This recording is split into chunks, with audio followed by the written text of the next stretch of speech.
এই দেখুন বালতিতে করে এটাকে সংগ্রহ করা হচ্ছে। এগুলো হচ্ছে মহুয়া ফুল।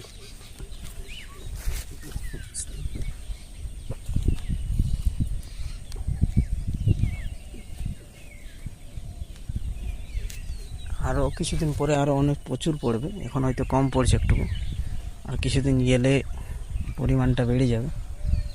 কি হয় কাকু এটা দিয়ে? হ্যাঁ, এটা দিয়ে হয় মুয়া হয়। মহুয়া, আচ্ছা। মহুয়া হচ্ছে এক ধরনের, মানে কি বলবো, মানে কি বানায় ওটাকে একটু অ্যাকচুয়ালি ড্রিঙ্ক। আচ্ছা, অ্যাকচুয়ালি ড্রিঙ্ক বানায় এক ধরনের। এই মহুয়া ফল দিয়ে বা ফুল দিয়ে এক ধরনের ড্রিঙ্ক বানানো হয়, যে ড্রিঙ্কটি সাধারণত আমাদের গ্রাম অঞ্চলে, মানে পুরুলিয়ার বিভিন্ন